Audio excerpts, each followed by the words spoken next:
दोस्तों हम लेकर आ चुके हैं आप लोगों के लिए सुबह की 50 और बड़ी खबरें बताएंगे 20 मिनट में क्या बड़ी खबरें निकलकर सामने आ रही हैं। हमास ने कैसे तोड़ा दोस्तों इजराइल का घमंड, आखिरकार क्यों राहुल गांधी बने इस चुनाव में king maker, Bharatiya Janata party ने क्यों हार गई 4 के 4 राज्य, और कैसे असदुद्दीन ओवैसी ने जो है यहाँ पर कांग्रेस पर लगाया इल्ज़ाम। तो तमाम बड़ी खबरें फटाफट अंदाज में देंगे, लेकिन उससे पहले अगर आपने अब तक हमारे चैनल को सब्सक्राइब नहीं किया है तो जल्दी से कर लीजिए। पास में एक घंटी आएगी, इसको भी दबाइए ताकि वो आपको हर वीडियो की अपडेट मिलती रहे। आपको बताते चले हमास ने तोड़ दिया इजराइल का घमंड, इजराइल की हुई बुरी हालत। दरअसल आपको बताते चले सीज फायर के बीच में हमास ने ऐलान कर दिया कि उसके जितने भी बंधक हैं इजराइल को सबके सबको छोड़ना पड़ेगा। आपको बताते चले बताया जा रहा है हमास के 41 लोग गायब हैं, जिसकी जानकारी ना ही इजराइल दे रहा है और ना किसी और के पास है। इसी को लेकर जो है हमास ने चेतावनी दी है कि उसके 41 लोगों के बारे में कुछ पता नहीं चल रहा है। आपको बताते चले हमास इजराइल की जंग में कुछ लोग लापता बताया जा रहा है, और इन लापता लोगों को ढूंढने के लिए हमास ने कहीं ना कहीं इल्ज़ाम लगा दिया है इजराइल पर। प्रधानमंत्री नरेंद्र मोदी का मैजिक हुआ ख़त्म, राहुल गांधी के आंधी में उड़ गई बीजेपी। दरअसल आपको बताते चले 5 राज्यों में से 4 राज्यों में राहुल गांधी का डंका बजता हुआ नजर आ रहा है। सिर्फ एक मध्य प्रदेश में ही बीजेपी की सरकार बन सकती है, वो भी क्वेश्चन मार्क है।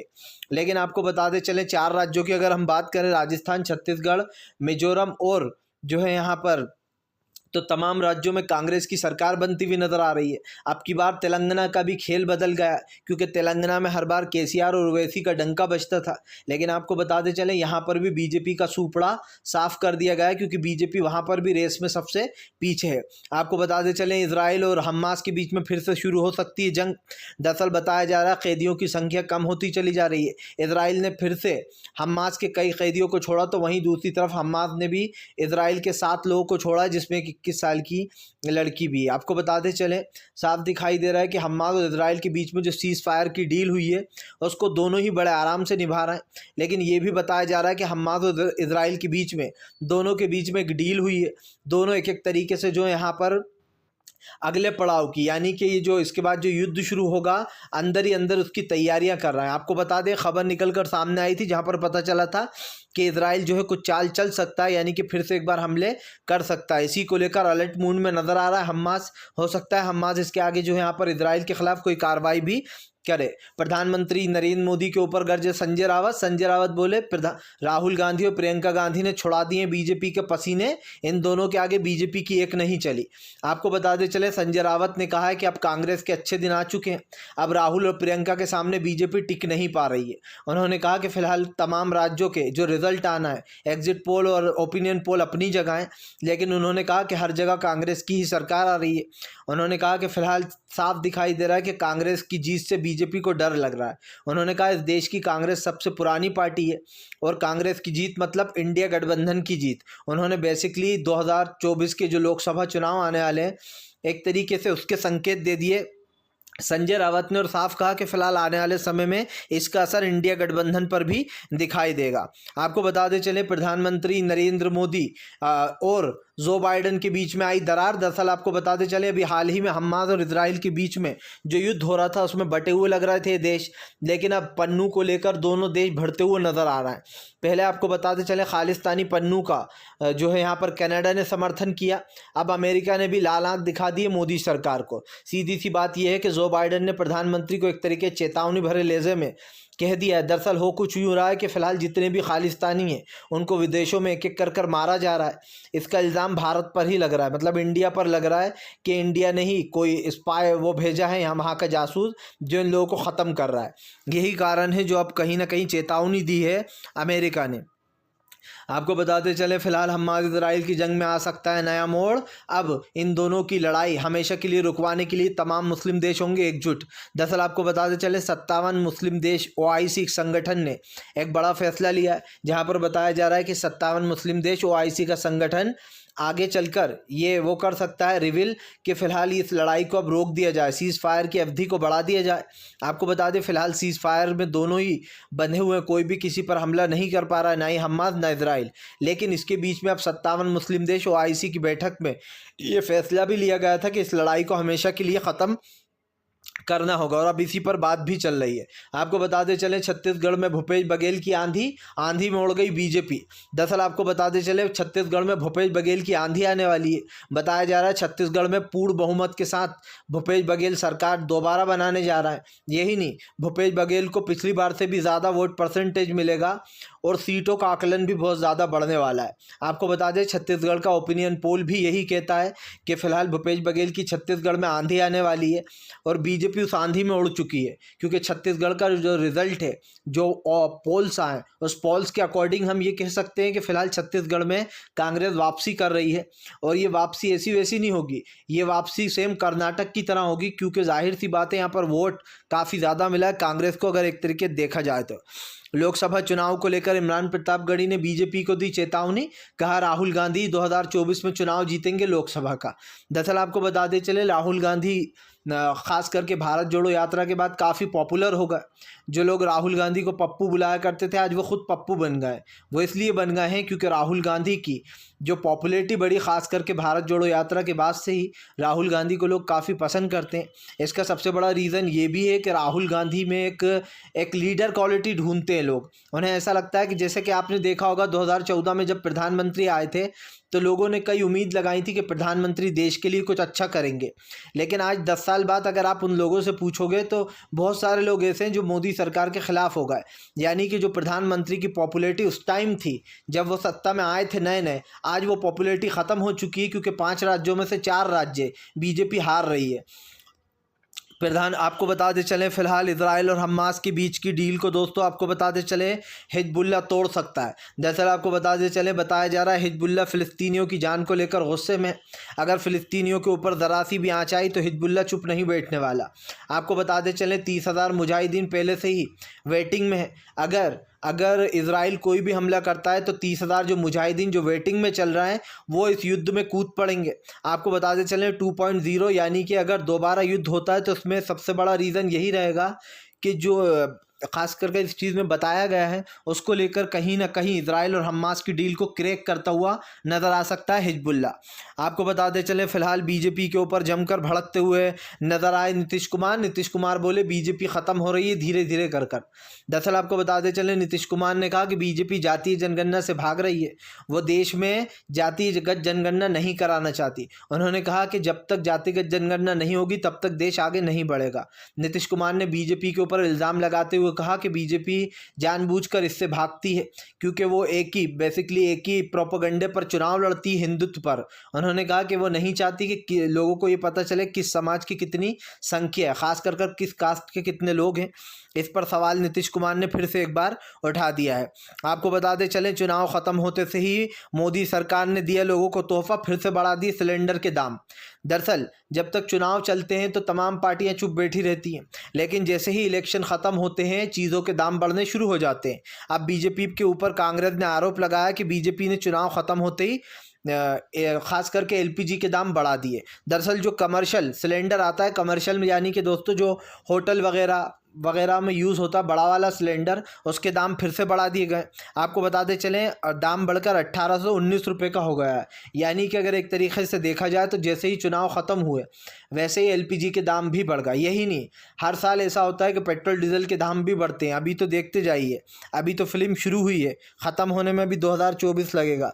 आपको बताते चलें फ़िलहाल हमास और इजराइल की जंग के बीच में लगातार इजरायली लड़कियां जो है दोस्तों वो हमास के लड़ाकों से कर बैठी हैं प्यार, लगातार हमास के समर्थन में बोल रही हैं बातें, लेकिन इजराइल को ये नहीं है मंजूर। दरअसल आपको बताते चलें हमास ने जिन लोगों को बंधक बनाया था उन लोगों का काफ़ी अच्छे से ध्यान रखा, खास कर उसमें लड़कियों का और जो बच्चे थे उनका। आपको बताते चलें फ़िलहाल जितनी भी इजराइल की लड़कियां थी ज़्यादातर वो हमास के लड़कों से अटैच हो गई, जिसके बाद कई लोगों ने तो लव लेटर भी लिख कर भेजा। इससे इजराइल काफ़ी खफा चल रहा है।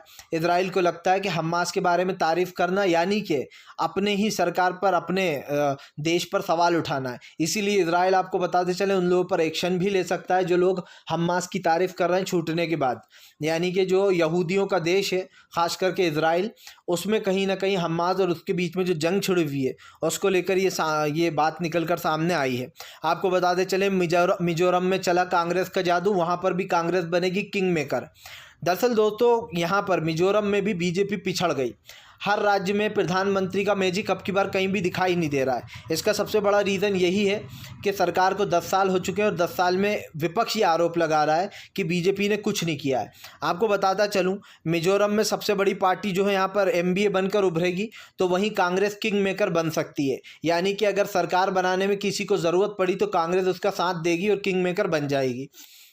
बताया जा रहा है कांग्रेस को यहाँ पर 8 से 10 सीटें मिलेंगी, जबकि बीडीएम को जो है यहाँ पर 18 से 20 सीटें मिलती हुई नज़र आ रही हैं। यानी कि अगर एक बार इसको स्टडी किया जाए, अच्छे से आकलन किया जाए, तो इससे साफ दिखाई दे रहा है कि कांग्रेस मिजोरम में भी किंग मेकर बनती हुई दिखाई दे रही है। तो इसका एक रीज़न साफ दिखाई दे रहा है कि फ़िलहाल मणिपुर का जो असर है वो मिजोरम पर दिखाई दिया, क्योंकि मणिपुर में बीजेपी की सरकार थी लेकिन वहाँ पर दंगे हुए, लगभग 2-3 महीने तक चले, और यही कारण है जो मिजोरम के लोगों ने बीजेपी को महज 2 सीटों पर सिमटा दिया।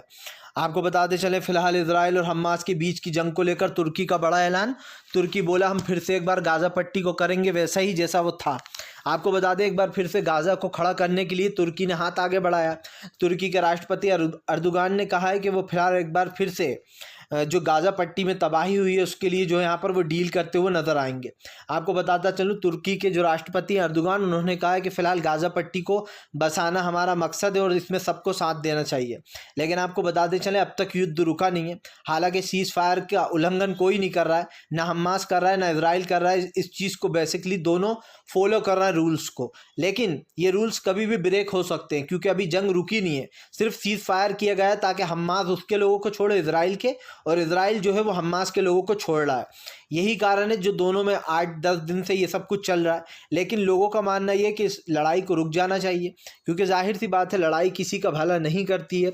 किसी भी चीज़ में कोई भी चीज़ हो, आपकी हिंसा किसी भी चीज़ का समाधान नहीं होती। ये बार बार दोहराता हूँ मैं दोस्तों, और इसलिए कहता हूँ क्योंकि जाहिर सी बात है लड़ाई झगड़ों से कुछ हासिल होना नहीं है, देश का नुकसान ही हो रहा। आप देख लीजिए ख़ास करके जो इजराइल है उसकी डेमोक्रेसी पूरी तरीके से बर्बाद हो चुकी है, जो अर्थव्यवस्था वो चौपट हो चुकी है, और इजराइल पूरी तरीके से इस वक्त बर्बादी की कगार पर है क्योंकि उसने बहुत ज़्यादा कर्जा लिया है अभी हाल ही में। आपको बताते चलें फिलहाल तेलंगाना में कांग्रेस की आंधी में उड़ गई एएमआई भी, नहीं पता चलेगा अब की बार ओवैसी का भी। दरअसल दोस्तों माना जा रहा है तेलंगाना में अब की बार असदुद्दीन ओवैसी के भी परखच्चे उड़ने वाले।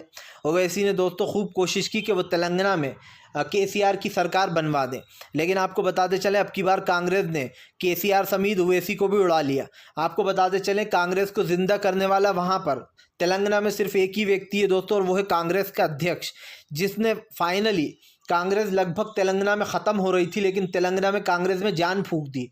जैसे कर्नाटक में डीके शिव कुमार थे, वैसे यहाँ पर विजय कुमार ये हैं। क्योंकि जाहिर सी बात है दोस्तों तेलंगाना में पिछली बार बीजेपी अच्छे खासे वोट लाई थी, लेकिन अब की बार बीजेपी को पछाड़कर, बीजेपी की हवा निकालकर, केसीआर की हवा निकालकर कांग्रेस नंबर 1 पार्टी बन गई। इसका इफेक्ट ये भी देखने को हमें एक मिला कि ये जो खास कर जो कर्नाटक में कांग्रेस की बड़ी जीत हुई थी अभी हाल ही में, उसका ही इफ़ेक्ट कहीं ना कहीं हमें तेलंगाना में भी देखने को मिलेगा। लेकिन यहाँ पर एक चीज़ ये भी है नोट करने वाली कि कांग्रेस ने स्पष्ट बहुमत के बाद अब अपने नेताओं को बेंगलुरु भेजने का प्लान बनाया है, ताकि अगर टक्कर में भी हो सरकारें दोनों बहुमत के आंकड़े के पास हों तो खरीद फरोख्त ना कर सकें लोग विधायकों की, इसलिए कांग्रेस अपने विधायकों को बेंगलुरु भेज रही है।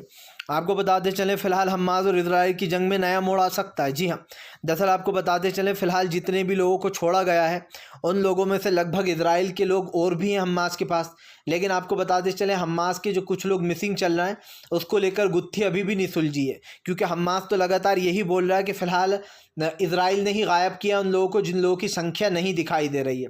आपको बता दें 41 यानी कि 41 लोग ऐसे हैं जो कि लगभग लापता चल रहा है। ऐसे में उन लोगों का लिस्ट में कुछ नाम भी दिखाई नहीं दे रहा है। इजराइल कह रहा है कि वो लोग उनके पास नहीं है, लेकिन हमास ये आरोप लगा रहा है कि इजराइल के पास ही वो लोग हैं, पर इजराइल बता नहीं रहा है, या तो उन लोगों को किसी को सौंप दिया गया है। इसी को लेकर जो यहाँ पर मामला फिर से तनातनी बढ़ सकती है दोनों में, और ये मामला अब आगे निकलता हुआ नज़र आ रहा है। आपको बताते चलें फिलहाल कश्मीर में 1 महीने के लिए तमाम कॉलेज बंद, पैगंबर मोहम्मद के अपमानजनक टिप्पणी के ऊपर मच गया बवाल। दरअसल आपको बताते चलें जम्मू कश्मीर में 1 महीने के लिए श्रीनगर में ख़ास कर कॉलेजों को बंद करने की मांग की गई है, और ख़ास करके कर दिए भी गए हैं। इसका सबसे बड़ा रीज़न आपको बताते चलें एक छात्र है, एक स्टूडेंट है जिसने पैगंबर मोहम्मद साहब के बारे में एक पोस्ट किया है, उस पोस्ट को लेकर कश्मीर में बवाल मच गया है। जितने भी कॉलेज के स्टूडेंट हैं वो सड़कों पर उतर आए हैं और उनका कहना है जिसने भी पैगंबर मोहम्मद के बारे में विवादित टिप्पणी की है उसको सख्त से सख्त सज़ा मिलना चाहिए। आपको बता दें सोशल मीडिया पोस्ट को लेकर ये बवाल मचा हुआ है। बताया जा रहा है स्टूडेंट ने ये जो भी पोस्ट किया था वो बहुत अपमानजनक था। मैं खुल के आपको नहीं बताऊंगा क्योंकि वो मेरे मुंह से भी सही नहीं लगेगा, लेकिन जो भी है ये बेसिकली एक तरीके से अपमान किया गया है एक धर्म का, खास करके मुस्लिमों का। इसी को लेकर बवाल मचा हुआ और इस पोस्ट को अब हालांकि पुलिस ने इस पर एफआईआर दर्ज कर ली है, लेकिन आपको बताते चलें अभी भी यहाँ पर काफ़ी ज़्यादा दोनों पक्षों में तनातनी चल रही है। आपको बताते चले राहुल गांधी की जीत से गदगद हुई प्रियंका गांधी बोली फिलहाल हमारी मेहनत ज़रूर रंग लाएगी। इस बार जनता समझ चुकी है कि बीजेपी देश के लिए नहीं बल्कि अडानी और अंबानी के लिए काम कर रही है। दरअसल आपको बताते चले बीजेपी के ऊपर फिर से प्रियंका गांधी ने अडानी और अंबानी का टैग लगा दिया। प्रियंका गांधी ने कहा कि बीजेपी अडानी और अंबानी के लिए काम करती है। बीजेपी देश में 2 इंडिया चला रही, 2 भारत। एक तो अडानी और अंबानी का है, दूसरा गरीब और मजदूरों का है। उन्होंने कहा कि गरीब मजदूर किसानों के लिए कोई सुविधाएं नहीं, लेकिन अगर अडानी का कर्जा माफ़ करना होता है तो प्रधानमंत्री 14,100 करोड़ यूं ही माफ़ कर देते हैं हंसते हंसते। जाहिर सी बात है ये आंकड़ा बार बार उठाए सामने, क्योंकि अडानी और अंबानी दोनों का कर्जा माफ़ कर चुकी है बीजेपी। और अगर हम बात करें किसानों की तो किसानों के नाम पर जो है यहाँ पर बीजेपी को ये याद आ जाता है कि सरकार के पास तो पैसा ही नहीं है। यही कारण है जो प्रियंका गांधी ने फिर से सरकार को घेरा। आपको बताते चलें फिलहाल एग्जिट पोल के नतीजों पर भड़क गई बीजेपी बोली हम नहीं करते एग्जिट पोल के नतीजों पर भरोसा। दरअसल आपको बताते चलें बीजेपी ने मना कर दिया कि वो एग्जिट पोल पर भरोसा नहीं करेंगे, क्योंकि आपको बता दें बीजेपी राजस्थान में भी हार रही है, बीजेपी छत्तीसगढ़ में भी हार रही है, बीजेपी तेलंगाना भी हार गई, बीजेपी मिजोरम भी हार गई। बस एक मध्य प्रदेश में ही उसको बहुमत मिलता हुआ नजर आ रहा है। यही कारण है जो बीजेपी अब सियानी बिल्ली की तरह खंबा नोचने भिड़ गई है। बीजेपी को लगता है कि ये ओपिनियन पोल झूठे हैं और हम हारा। हालांकि देखिए दोस्तों ये बात सच है कि ओपिनियन पोल एकदम स्ट्रिक्ट नहीं होते, मतलब ये नहीं सटीक नहीं होते कि हाँ ये डेफिनेटली यही होंगे, लेकिन ज़्यादातर 90% चांस यही रहते हैं कि एग्जिट पोल में जो बताता है उससे थोड़ा बहुत ऊपर नीचे हो जाता है, लेकिन बेसिकली जो एग्जैक्ट रिजल्ट निकल कर आता है वो लगभग इन्हीं पोल पर टिका होता है। क्योंकि आपको बताते चले जो आंकड़े वो ज़्यादा बदलते नहीं हैं, लेकिन हाँ ये ज़रूर होता है कि सीटों का आकलन बढ़ जाता है। पर ये ऐसा नहीं होता कि राजस्थान में कांग्रेस की बन रही है तो एग्जिट पोल गलत है। एग्जिट पोल एक्चुअल में सही होते हैं, लेकिन हाँ 100% सही नहीं होते, लेकिन 90% सच होते हैं। आपको बताते चले फिलहाल हमास और इजराइल की जंग के बीच में दोस्तों हूती विद्रोहियों का बड़ा ऐलान। हूती विद्रोही बोले अगर फिलिस्तीनियों पर हमला हुआ तो फिर हम भी करेंगे हमला। आपको बताते चले फिलहाल अभी इजराइल के ऊपर चुप बैठा हुए हैं हूती विद्रोही, लेकिन अब यमन के हूती विद्रोहियों ने ऐलान कर दिया है कि अगर मासूम फिलिस्तीनियों के ऊपर फिर से अत्याचार हुआ या फिर उनके ऊपर कोई भी अटैक किया इजराइल यहूदियों ने, तो हम इन यहूदियों का नामो निशान मिटा देंगे। आपको बताते चले दरअसल इजराइल लगातार 56 साल से यानी कि 56 साल से फिलिस्तीनियों की ज़मीनें पर कब्जा कर रहा है। हालांकि दोस्तों मैंने आपको पहले भी बताया कि मैं ये सब कुछ देखता रहता हूँ, इसलिए मैं नॉलेज लेता रहता हूँ थोड़ी बहुत, क्योंकि मैं तो अभी हाल ही में इस फील्ड में अभी आया था, इतनी मेरी एज नहीं है, लेकिन हाँ मैं इस चीज़ को बेसिकली जानता रहता हूँ कि उसका इतिहास क्या है, पहले फ़लस्तीन कैसा था, तो इस पर रिसर्च करता रहता हूँ बेसिकली। तो इस चीज़ पर कहीं ना कहीं फिर से हूती विद्रोहियों ने हमला बोला है और ये साफ कहा है कि फ़िलहाल अगर इजराइल सीज़ फायर का उल्लंघन करता है, बेसिकली अगर वो टर्म्स एंड कंडीशन को ब्रेक करता है, तो फिर वो भी कहीं ना कहीं इसको ब्रेक करते हुए नजर आएंगे। आपको बताते चलें फिलहाल अखिलेश यादव ने बीजेपी के ऊपर निकाली भड़ास। अखिलेश बोले ये तो शुरुआत है, अभी इंडिया गठबंधन 24 में बीजेपी को कर देगा लोकसभा से बाहर। दरअसल आपको बता दें इस बार दिल्ली में कांग्रेस सरकार बनाने का पूरा मूड बना चुकी है। वहीं दूसरी तरफ इंडिया गठबंधन के जितने भी दल हैं, खास करके सपा हुई, बसपा हुई या फिर आम आदमी पार्टी हुई, तमाम लोग ये ऐलान कर रहे हैं कि वो इंडिया गठबंधन और बीजेपी में जब टक्कर होगी तो बीजेपी हार जाएगी। 2024 के लोकसभा चुनाव में कहीं ना कहीं इंडिया गठबंधन ये दावा कर रहा है कि उसकी सरकार आएगी। अब देखना ये होगा, हालांकि ये वोट परसेंटेज के हिसाब से देखा जाए तो गलत भी नहीं है। पिछली बार भी 62% विपक्ष को मिला था, वहीं अगर